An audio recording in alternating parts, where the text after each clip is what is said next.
नमस्कार तथा सुप्रभात। उज्यालो रेडियो नेटवर्कसँगै उज्यालो अनलाइन र मोबाइल एप्लिकेशनबाट एकसाथ प्रसारण भइरहेको काया कैरनमा तपाईंलाई साथी मदन पौड्यालसँगै दिपा तिमल सिन्हाको स्वागत छ।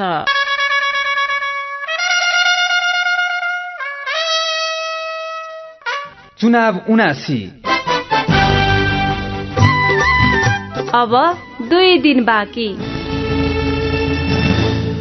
आज 2079 साल मंगिर 2 गते शुक्रबार, मंगिर कृष्ण पक्षको दशमी तिथि, सन् 2022 नोभेम्बर 18 तारिक।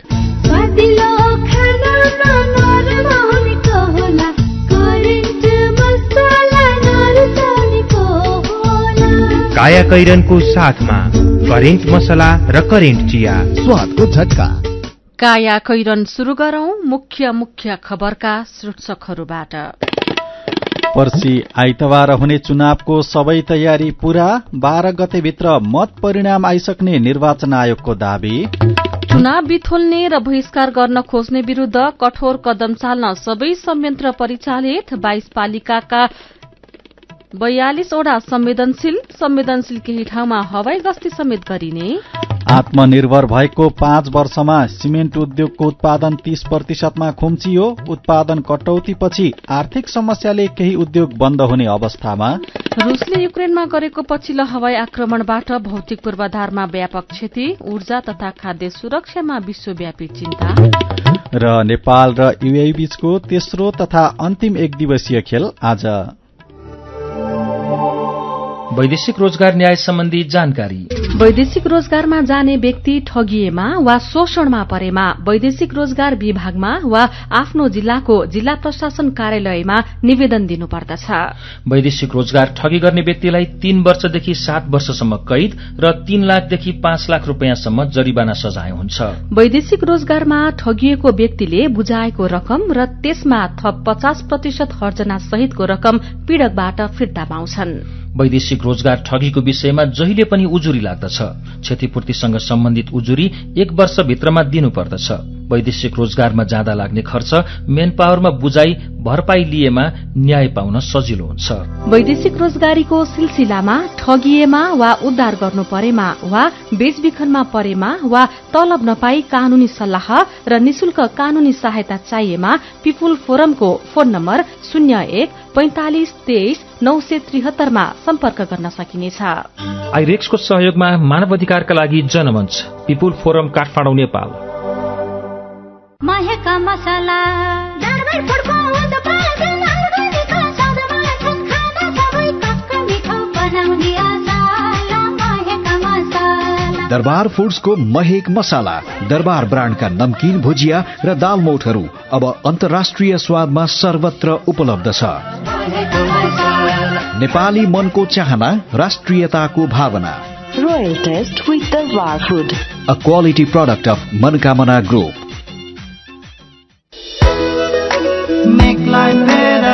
जब हुन्छ घरमा उपयोग बेटरको, मेकलाइन बेटर तब शोभा बढ्छ हरेक किचनको। मेकलाइन बेटर राइस कुकर होस् या प्रेसर कुकर, ग्यास चुलो होस् या रोटी मेकर, हिटर गिजर, पंखा, इन्डक्सन, मिक्सर, ग्राइन्डर सबै टिकाउ छन्। Make life better, make life better, make life better, make life better. Better Home Appliances, make life better. Nepal बैंकको डबल धमाका, सबलाई हुन्छ फाइदा, पाइन्छ 2 गुणा प्रतिफल मात्र, 5 वर्ष 9 महिना 29 दिन। नेपाल बैंक डबल धमाका मुद्दती खाता हुन्छ सावा रकम दोब्बर 5 वर्ष 9 महिना 29 दिनमा। साथै नेपाल बैंक डबल धमाका रेमिट्यान्स मुद्दती खाता पाइन्छ सावाको 2 गुणा रकम 5 वर्ष 5 महिनामा। समय सँगै अघि बढ्दै नेपाल बैंक लिमिटेड, नेपालको पहिलो बैंक। काया कैरनमा अब खबरको सिलसिला। निर्वाचन आयोगले पर्सि आइतबार हुने चुनावको तयारी पूरा भएको जनाएको छ। एकसाथ प्रतिनिधि सभा र प्रदेशसभा चुनाव गराउन मतपत्र र चुनाव सामग्री सहित 2,46,960 कर्मचारी र नेपाली सेना, प्रहरी, सशस्त्र र म्यादी प्रहरी गरी झण्डै 3 लाख जनशक्ति खटिएका छन्। मतदान केन्द्रमा पुगेका मतदान अधिकृतले सर्वपक्षीय बैठक राख्ने, मतदान केन्द्रको क्षेत्र तोक्ने, प्रचार प्रसार निषेध र शान्ति भंग गर्न निषेधका सूचना प्रकाशनको तयारी गर्नेछन्। प्रमुख निर्वाचन आयुक्त दिनेश थपलियाले भन्नुभयो, जाँड रक्सी निषेध तथा हात हतियार लिएर हिँड्न वा प्रयोग गर्न नदिने लगायतका विषयमा काम शुरू भइसकेको छ। मतदानमा खटिएका कर्मचारी र सुरक्षाकर्मीले 2 दिनभित्र मतदान केन्द्र निर्माण गर्ने आयोगले जनाएको छ। मतदान केन्द्र लैंगिक समावेशी, अपाङ्गता, सुत्केरी, गर्भवती, ज्येष्ठ नागरिक, बिरामी र अशक्त मतदाताका लागि सहज हुने गरी बनाउन निर्देशन दिइसकिएको पनि उहाँले बताउनु भएको छ। मतदान प्रतिशत बढ़ाउन प्रचारात्मक कार्यक्रम चलाएको भन्दै 2074 सालको चुनावमा भन्दा अहिले मतदान प्रतिशत बढ़ने पनि उहाँको दावी छ। 2074 सालमा 69% मतदाता सहभागी भएका थिए। यस्तै मत बदर पनि यसपालि कम हुने उहाँको दावी छ। चुनावलाई स्वच्छ, स्वतन्त्र, निष्पक्ष, भयरहित र विश्वसनीय बनाउन सुरक्षा प्रबन्ध मिलाइसकेको निर्वाचन आयोगले जनाएको छ। चुनाव बिथोल्ने र बहिष्कार गर्न खोज्ने समूह विरूद्ध कठोर कदम चाल्न सबै संयन्त्र परिचालन गरिएको पनि थपलियाले बताउनु भएको छ। चुनावको सुरक्षाका लागि हरेक मतदान केन्द्रमा सुरक्षाकर्मी सहित 3 घेराको सुरक्षा व्यवस्था गरिनेछ। कुनै मतदान केन्द्रमा विवाद भएमा 30 मिनट भित्र पुग्न सक्ने गरी पर्याप्त सुरक्षाकर्मीको रिजर्भ फोर्सको व्यवस्था समेत गरिएको छ। सुरक्षा जोखिमका आधारमा गस्ती परिचालन, क्षेत्रगत संवेदनशीलतालाई मध्यनजर गरी अधिकार सम्पन्न घुम्ती टोली परिचालन गर्ने व्यवस्था मिलाइएको आयोगले जनाएको छ। आयोगका अनुसार स्वदेशी र विदेशी गरी 7,219 जनाले पर्यवेक्षण गर्नेछन्। 44 वटा स्वदेशी संस्थाबाट 7,207 र 2 वटा अन्तर्राष्ट्रिय संस्थाबाट 12 जना पर्यवेक्षकले चुनावको अनुगमन गर्नेछन्। भारत, भूटान, बंगलादेश र मालदिप्सका प्रमुख निर्वाचन आयुक्त, श्रीलंका र दक्षिण कोरियाका निर्वाचन आयुक्त सहितको टोली नेपाल आउँदैछन्। पालिका चुनावमा अस्वाभाविक मतदान भएको ठाउँलाई संवेदनशील मानेर निर्वाचन आयोगले विशेष निगरानी गर्ने भएको छ। पालिका तहको चुनावमा औसत 70.96% मतदान हुँदा 22 वटा पालिकाका 42 ओडामा 90% भन्दा धेरै मत खसेको थियो। ती ओडाका मतदान स्थल संवेदनशीलको सूचीमा परेका हुन्। निर्वाचन आयोगले 5 थरको हिलिहाङ गाउँपालिकाको ओडा 1 देखि 7 का मतदान स्थललाई सबैभन्दा बढ़ी संवेदनशील मानेको छ। प्राय सधैं बुथ कब्जा हुने गरेको दोलखाको बैतेश्वरलाई पनि निर्वाचन आयोगले निगरानीको सूचीमा राखेको छ। नुवाकोटको बेलकोट गढी 10 मा पनि संवेदनशीलको सूचीमा रहेको छ। संवेदनशील मतदान स्थलमा बाजुराको गौमूल 1 लाई पनि राखिएको छ। बाजुराकै त्रिवेणी नगरपालिका ओडा 5 र 7 तथा बुढीनन्दा नगरपालिका 10, अछामको कमल बजार नगरपालिका, बझाङको साइपाल गाउँपालिका 1, 2 र 5 पनि संवेदनशील सूचीमा छन्। 97% सम्म मतदान गरिएको डोल्पाको ठूलीभेरी नगरपालिका वडा नम्बर 2, 5, 10 र 11 पनि आयोगको निगरानीमा रहेको छ। डोल्पाकै जगदुल्ला गाउँपालिका, त्रिपुरा सुन्दरी नगरपालिका 5, 7, 10 र 11, मुड केचुला गाउँपालिका 5 लाई पनि निगरानी गर्ने भएको छ। मुगुको छायानाथ रारा नगरपालिका वडा 8, 9 र 14 पनि निर्वाचन आयोगको निगरानीमा पर्ने भएका छन्। मुगुकै मुगुम कार्मारोग गाउँपालिका 9 र सोरु गाउँपालिका 5 पनि अस्वाभाविक मतदान भएको थियो। मध्य प्रदेशमा सप्तरीको हनुमान नगर कंकालिनी नगरपालिका 8, रौतहटको मौलापुर नगरपालिका 3, वीरगंज महानगरपालिका 6 लाई पनि निर्वाचन आयोगले निगरानीमा राखेको छ। यस्तै हुम्लाको चङखेली गाउँपालिका 3, सिमकोट गाउँपालिका 1 र 8 पनि संवेदनशील सूचीमा रहेको छ। दार्चुलाको अपी हिमाल 5 पनि निर्वाचन आयोगको विशेष निगरानीमा परेको छ। निर्वाचन आयोगले संवेदनशील मतदान स्थललाई विशेष निगरानी गर्न सुरक्षा संयन्त्रलाई निर्देशन दिइसकेको निर्वाचन आयोगका प्रवक्ता शालिग्राम शर्मा पौडेलले जानकारी दिनुभयो। 2064 सालदेखि 2079 सम्म ती मतदान केन्द्रमा भएका घटनाका साथै अस्वाभाविक मतदान भएका केही स्थलमा हवाई गस्ती गर्नुपर्छ भनेर तयारी गरिएको निर्वाचन आयोगले जनाएको छ। प्रमुख निर्वाचन आयुक्त दिनेश कुमार थपलियाले मतपेटिका जम्मा भए लगत्तै सर्वपक्षीय बैठकमा सहमति गरेर गणना गर्ने तयारी गरिएको बताउनु भएको छ। उहाँले मंसिर 12 गते भित्र मत परिणाम आइसक्ने समेत बताउनु भएको छ। मंसिर 4 मा हुने चुनावका लागि प्रचार प्रसारको अवधि सकिएको छ। गए राति मध्यरातिदेखि स्थिर अवधि शुरू भएको हो। दार्चुलाको अतिक्रमित भूमि कालापानी नजिक ब्यास गाउँपालिका 1 छाङ्ग्रु र तिङकरको मतदान दार्चुला सदरमुकाम खलंगामा नै हुने भएको छ।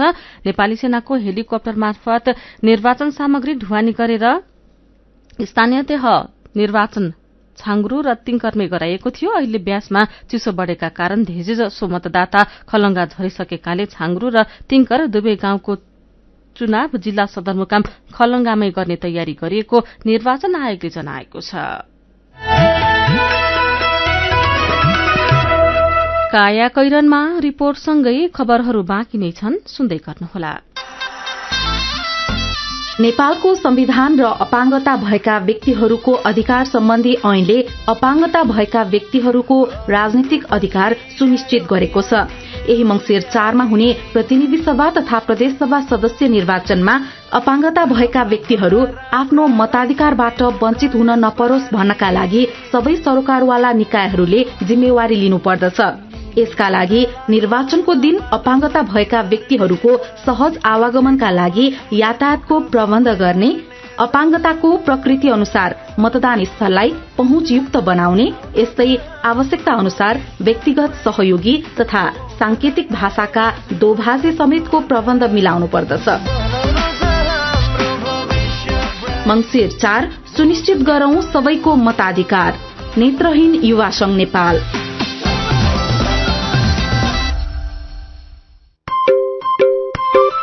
सुरक्षित र समृद्ध होस् जिन्दगीको सेरोफेरो। भोलिको लागि सोच्नु पर्ने कर्तव्य हो तिम्रो मेरो। ढुक्क हुन भोलिलाई बिमा गरौँ है, नेशनल लाइफ इन्सुरेन्समा बिमा गरौँ है। विगत 35 वर्षदेखि सञ्चालनरत नेपालकै पहिलो अग्रणी जीवन बीमा कम्पनी, नेपाल सरकारको पूर्ण स्वामित्व रहेको राष्ट्रिय वाणिज्य बैंक प्रवर्धक रहेको national life insurance company, Ajimpat, Kathmandu.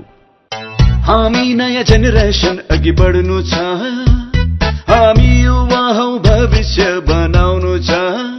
युवा डिजी सेभिङ्स छ है एकदमै बेस्ट, खोजे जस्तै savings account better than the rest. प्रस्तुत छ NMB Yuva digi savings for the next gen youth. पाउनुहोस् free interbank fund transfer, free debit credit र dollar card issuance, free Mero share, demat, CRM, ASBA र साथै डिजिटल पेमेन्ट्समा एक्साइटिङ क्यासब्याक। हामी नयाँ generation अघि बढ्नु छ, हामी युवा हौ भविष्य बनाउनु छ।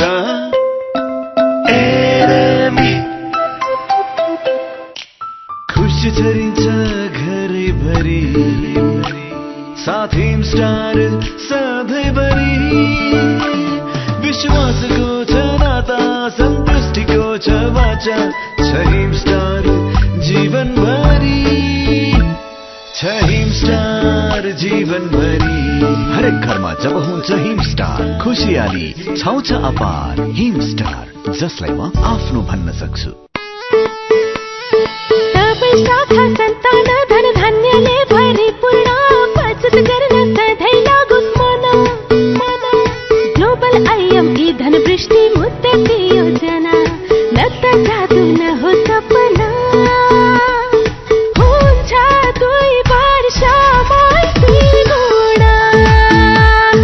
हजुर, ग्लोबल आयामी धनवृष्टि मुद्दती योजना निरन्तर बचत गर्ने बानीलाई प्रोत्साहन गर्दै प्रारम्भिक रकमको 10% त्रैमासिक रूपमा अन्तिम त्रैमास बाहेक जम्मा गर्दा प्रारम्भिक रकमको 2 गुणा 2 वर्षमै प्राप्त गर्न सकिने। ग्लोबल आइएमई बैंक, सबैका लागि बैंक।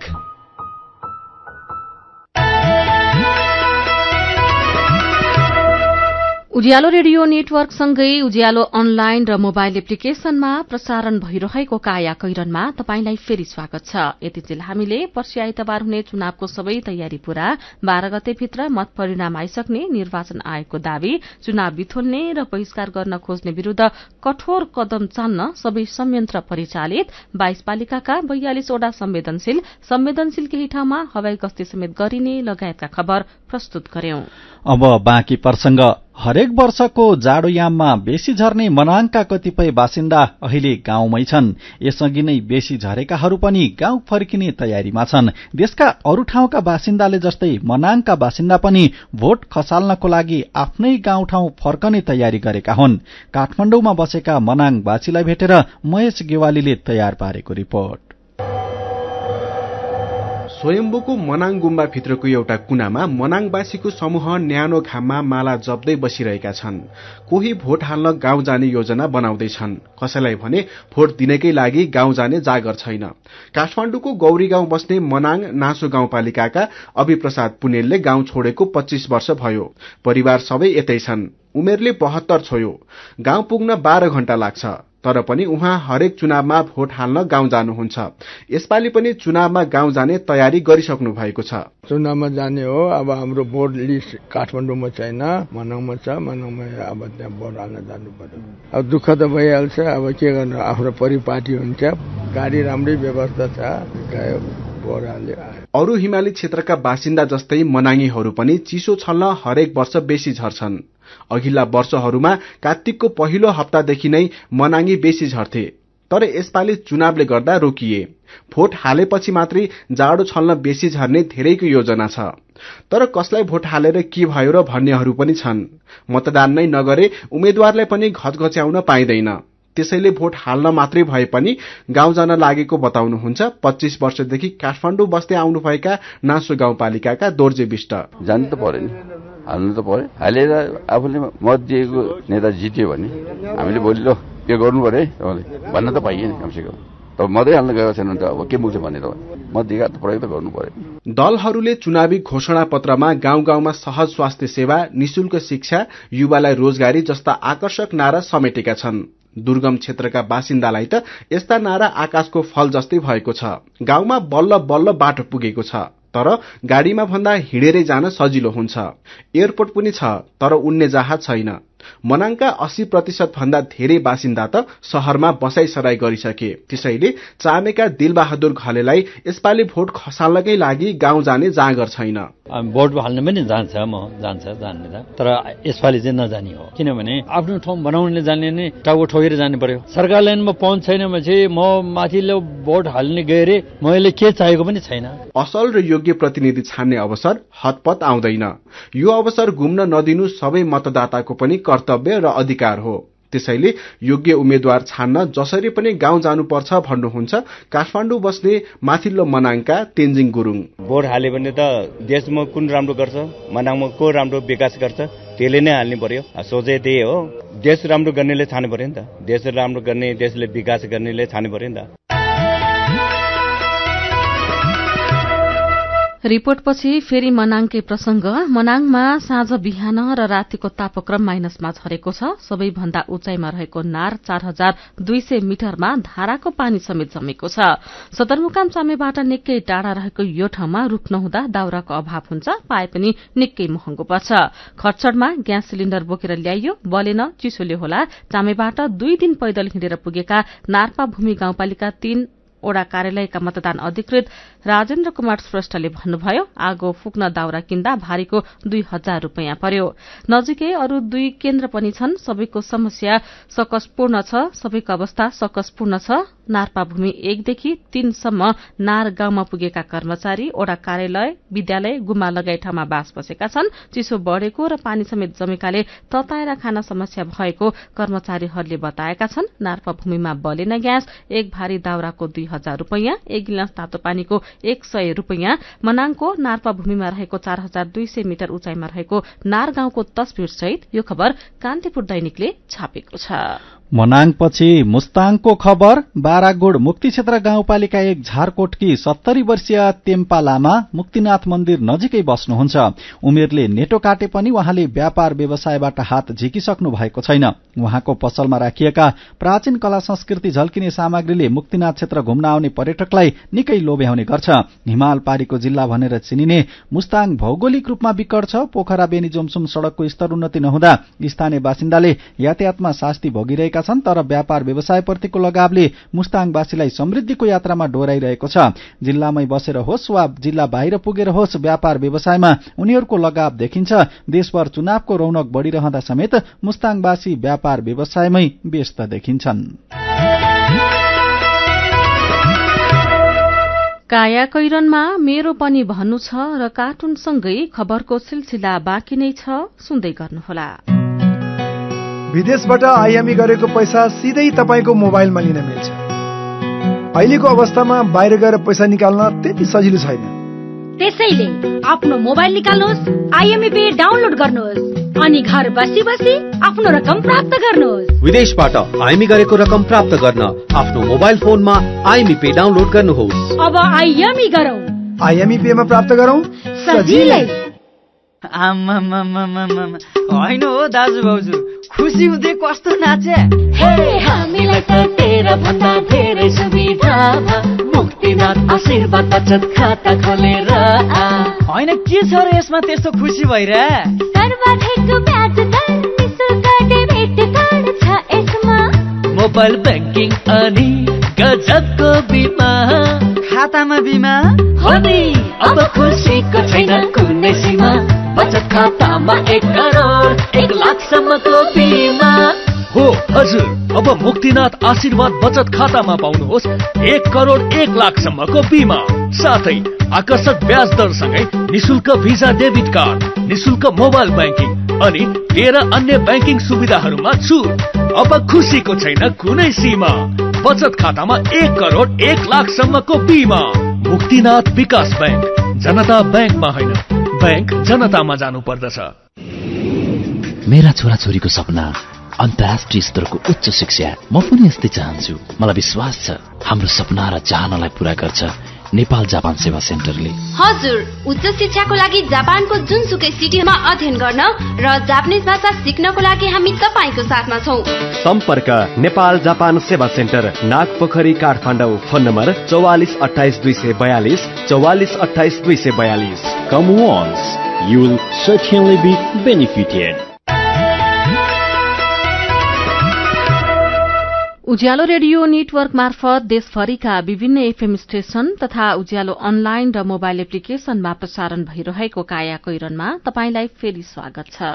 अब बाँकी खबर। आत्मनिर्भर भएको 5 वर्षमा सिमेन्ट उद्योगको उत्पादन 30% खुम्चिएको छ। पछिल्लो समय निर्माण क्षेत्रमा देखिएको सुस्तताका कारण सिमेन्टको माग नै कम भई अहिले उत्पादन क्षमताको 30% मात्रै उपयोग भइरहेको उद्योगीहरूको भनाइ छ। माग कम भएर उत्पादन कटौती गरेपछि आर्थिक समस्याले केही सिमेन्ट उद्योग बन्द हुने अवस्थामा छन्। बजार मूल्य र मागको मारले आधा दर्जन उद्योग बन्द हुने अवस्थामा रहेको नेपाल सिमेन्ट उत्पादक संघका अध्यक्ष ध्रुव थापाले बताउनुभयो। अहिले कुल क्षमताको 25 देखि 30% मात्र उद्योग चलिरहेका छन्। उहाँले भन्नुभयो, सबै सिमेन्ट उद्योग पूर्ण क्षमतामा चल्दा वार्षिक उत्पादन क्षमता 2 करोड 50 लाख टन छ, तर माग नै नभएपछि 30% क्षमतामा मात्रै उद्योग सञ्चालन गरिरहेको उहाँको भनाइ छ। मेरो पनि भन्नु छ। 3 महिनामा विदेशीले नेपालमा 11.5 अर्ब रुपैयाँ खर्चिदा नेपालीले विदेशमा 26 अर्ब रुपैयाँ खर्च गरेको सन्दर्भमा सुनिल यादवको अनुमान छ। पैसा कम भएका विदेशीहरू पनि नेपाल घुम्न आउँछन्। अनावश्यक कामका लागि धेरै खर्च गर्दैनन्, तर टन्न पैसा नभएका नेपालीहरू विदेश घुम्न जाँदैनन्। धेरै पैसा भएकाहरू जाने भएकाले महँगा सामान किन्छन्। त्यही भएर विदेशीले नेपालमा गरेको खर्च भन्दा नेपालीले विदेशमा गरेको खर्च धेरै भएको होला। यही विषयमा दुर्गा पाण्डे ठट्यौली पारामा लेख्नुहुन्छ, नेपालीहरू विदेशी भन्दा मनकारी हुन्छन्। कुनै सामान राम्रो लाग्यो भने ऋण गरेरै भए पनि किन्छन्, त्यही भएर होला। निर्वाचन आयोगका प्रमुख निर्वाचन आयुक्त दिनेश कुमार थपलियाले बुथ कब्जा गरेर चुनाव जित्छु भनेर नसोच्न चेतावनी दिनुभएको बारे सृजना सुवेदी भन्नुहुन्छ, बुथ कब्जा हुँदैन होला भन्ने विश्वास हामीले पनि गरेका छौं, तर आयोगलाई शंका लागेको मतदान केन्द्रमा निगरानी भने बढाइयोस्। अनि रतन गुरुङ लेख्नुहुन्छ, बुथ कब्जा गर्ने, मतपत्र च्यात्ने लगायतका क्रियाकलाप दोहोरिन नदिन अहिलेदेखि नै सतर्कता अपनाउन आवश्यक छ। विचारका लागि तपाईलाई धन्यवाद। मेरो पनि भन्नु छ। मेरो पनि भन्नु छ प्रस्तुत गर्दै हुनुहुन्थ्यो साथी जानुका दुवाडी। काया कैरनमा अब विदेशको खबर। रूसले पछिल्लो पटक युक्रेनमा हवाई आक्रमण गरेपछि भौतिक पूर्वाधारमा व्यापक क्षति भएको छ। हवाई आक्रमणबाट युक्रेनी ऊर्जा संरचना, आवासीय भवन र औद्योगिक केन्द्रमा क्षति पुगेको छ। मानवरहित विमान र क्षेप्यास्त्र आक्रमणमा परि 4 जनाले ज्यान गुमाएका छन् भने 12 जना भन्दा धेरै घाइते भएका छन्। रूस युक्रेन युद्धको 9 महिना बितिसकेको छ। रूसले अत्याधुनिक क्षेप्यास्त्र सहित आक्रमणका घटना बढ़ाएको समाचार संस्था एपीले जनाएको छ। यी आक्रमणबाट भएको क्षतिपछि ऊर्जा तथा खाद्य सुरक्षामा विश्वव्यापी चिन्ता व्यक्त गरिएको छ। अब खेल खबर। नेपाल र यूएई बीचको तेस्रो तथा अन्तिम एकदिवसीय खेल आज हुँदैछ। खेल बिहान 9 बजे कीर्तिपुर मैदानमा शुरू हुनेछ। आजको खेल जित्ने टोलीले श्रृंखला जित्नेछ। नेपालले बुधबार भएको दोस्रो खेल 3 विकेटले जित्दै श्रृंखलामा 1-1 को बराबरी गर्यो। नेपाल पहिलो खेलमा 84 रनले पराजित भएको थियो। यूएईले अघिल्लो महिना अस्ट्रेलियामा विश्वकप खेलेको थियो। नेपालले सन् 2018 मा विश्वकप छनौटबाट एक दिवसीय अन्तर्राष्ट्रिय मान्यता पाएको थियो। त्यसैता नेपालले घरेलु मैदानमा यो दोस्रो पटक श्रृंखला खेलेको हो। गएको चैतमा पपुवा न्यूगिनी पीएनजी सँगको 2 खेलमा नेपाल पराजित भएको थियो। आजको खेल जितेमा नेपालले घरेलु मैदानमा पहिलो एक दिवसीय अन्तर्राष्ट्रिय श्रृंखला जित्नेछ। अब केही खबर संक्षेपमा। बाढ़ीले खण्डहर बनेको सिन्धुपाल्चोकको मेलम्चीमा अहिलेसम्म दीर्घकालीन पुनर्स्थापना हुन सकेको छैन। पहिरो नियन्त्रण गर्न नसके भविष्यमा फेरि संकट निम्तिने चिन्ता व्यक्त गरिएको छ। घरबास गुमाएका हेलम्बु र मेलम्ची गाउँपालिकाका बाढ़ी पहिरो पीड़ित चुनाव भन्दा पनि सुरक्षित बाससहित पुनर्स्थापनाको पर्खाइमा रहेका छन्। यसैबीच मेलम्ची भन्ने बित्तिकै जो कसैलाई प्रशस्त पानी भएको ठाउँ भन्ने लाग्छ। सरकारले समेत काठमाडौँ उपत्यकामा खानेपानी अभावको दीर्घकालीन समाधान गर्न भनेर 24 वर्षदेखि मेलम्चीबाटै राष्ट्रिय प्राथमिकताको आयोजना निर्माण गरिरहेको छ। तर मेलम्ची खानेपानी आयोजनाबाट काठमाडौँ उपत्यकामा दैनिक 17 करोड़ लिटर खानेपानी आपूर्ति गर्ने लक्ष्य रहेको मुहान क्षेत्रमा नै खानेपानीको अभाव रहेको छ। मेलम्चीमै पानीको अभाव कान्तिपुरले खबर छापेको छ। लगानी योग्य रकम, तरलताको अभाव र स्थानीय तहले जग्गाको वर्गीकरण नगरिदिँदा घर जग्गाको कारोबार घटै छ। आर्थिक वर्ष 2077-78 मा कोरोना महामारीले सुस्ताएको बजार गएको वर्ष बढ़ेको थियो। तर अहिले कोरोना महामारीको तुलनामा समेत घट्दै गएको हो। भूमि व्यवस्थापन तथा अभिलेख विभागको गएको आर्थिक वर्ष र चालू आर्थिक वर्षको पहिलो 4 महिनाको तथ्याङ्क तुलना गर्दा घर जग्गा कारोबार 48.57% घटेको पाइएको छ। कारोबार घटेसँगै घर जग्गा कारोबारबाट उठाइने राजस्व समेत स्वतः घटेको विभागले जनाएको छ। सशस्त्र द्वन्द्वकालमा देशमै सबैभन्दा बढ़ी बर्दियाबाट मानिस बेपत्ता बनाएका थिए। त्यसमा संलग्न कोहीलाई पनि जवाफदेही बनाइएको छैन। द्वन्द्वका घाउ पीड़ितलाई मात्रै दुख्छ। योजनाबद्ध बेपत्ता पार्नेलाई उन्मुक्ति कहिलेसम्म दिने भनेर द्वन्द्व पीड़ितले प्रश्न गर्न थालेका छन्। असंवैधानिक नियुक्तिका कारण कमजोर बन्न पुगेको राष्ट्रिय मानवाधिकार आयोगका पदाधिकारीमाथि राजीनामाको चौतर्फी दबाव परेको छ। राष्ट्रिय मानवाधिकार आयोगको जेनेभा स्थित अन्तर्राष्ट्रिय सञ्जाल गानरीले नेपालको आयोगलाई ख श्रेणीमा घटुवाका लागि गरेको सिफारिसले देशको शिर निहुरिएको भन्दै पदाधिकारीको राजीनामाको आवाज उठ्न थालेको हो। श्रेणी घटुवाको सिफारिस लगत्तै पूर्व आयुक्तहरूले राजीनामा दिन आयुक्तहरूलाई अपील गरेका थिए। उद्योग विभागको अभिलेखले नेपालमा आर्थिक वर्ष 2040-41 देखि प्रत्यक्ष वैदेशिक लगानी एफडीआई भित्रन थालेको देखाउँछ। तर यस्तो लगानीको तथ्याङ्क अद्यावधि गर्ने काम आर्थिक वर्ष 2046-47 देखि मात्रै नियमित रूपमा गरिएको पाइन्छ। विदेशी लगानी आउन थालेको झण्डै 4 दशकपछि विभागले प्रतिबद्धता अनुसार लगानी आए नआएको तथ्याङ्क राख्ने तयारी गरेको छ। आपूर्ति प्रणालीलाई सहज बनाउन कम्तीमा 3 महिनालाई पुग्ने इन्धन भण्डारण विस्तार गर्ने सरकारी योजना अलपत्र परेको छ। 2073-74 को नीतिमा 5 वर्षभित्र 3 महिनालाई पुग्ने भण्डारण विस्तार गर्ने सरकारको योजना थियो। तर समय सकिएको 1.5 वर्ष बित्दा पनि निगमको क्षमता 9 दिनको मात्रै छ। चालू आर्थिक वर्षमा कम्तीमा 1 महिनालाई पुग्ने भण्डारण क्षमता विस्तार गर्ने योजना रहेको थियो। तर काम हुन सकेको छैन। भण्डारण क्षमता किन बढाउँदैन निगम शीर्षकको खबर कान्तिपुर दैनिकले छापेको छ। बागमती नदी किनारमा अवैध घरटहरा बनाएका सुकुम्बासीले आन्दोलन थालेका छन्। अधिकार सम्पन्न बागमती सभ्यता एकीकृत विकास समितिले 10 दिनभित्र बस्ती खाली गर्न सूचना निकालेपछि सुकुम्बासीहरू चुनावको मुखमा सड़कमा आन्दोलनमा उत्रिएका हुन्। चालू आर्थिक वर्षको पहिलो 3 महिनामा निक्षेप र कर्जाको वृद्धि दर सुस्त देखिएको छ। काया कैरनमा अब पालो उखानको।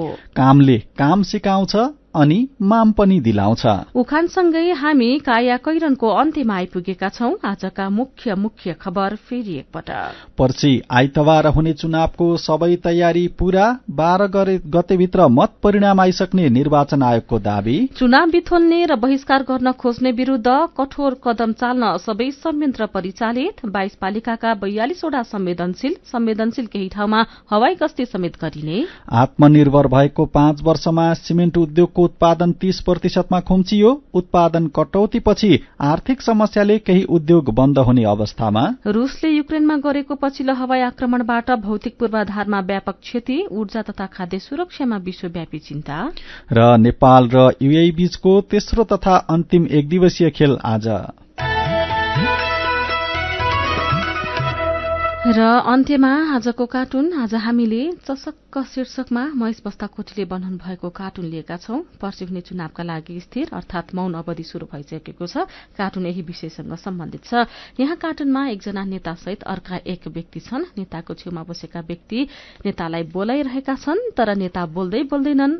अति भएपछि उनी झ्वाक्किँदै केही त बोल्नुस् न नेताज्यू भन्छन्। अनि जवाफमा नेता भन्दैछन्, हत्तेरी मौन अवधि शुरू भइसक्यो क्या। आजको काया कैरन सकिएको छ। उज्यालो मोबाइल र अनलाइनमा प्रसारण भइरहेका रेडियो र अनलाइनका सामग्री भाइबरमा पनि उपलब्ध छन्। काया कैरनबाट प्राविधिक साथी प्रवीण श्रेष्ठ सँगै हामी पनि बिदा माग्छौं। आफ्नो ओडामा खटिएका प्रतिनिधि या नजिकको निर्वाचन कार्यालयबाट चुनावमा भोट हाल्ने सही तरिका थाहा पाइराख्न नबिर्सौं। नमस्कार।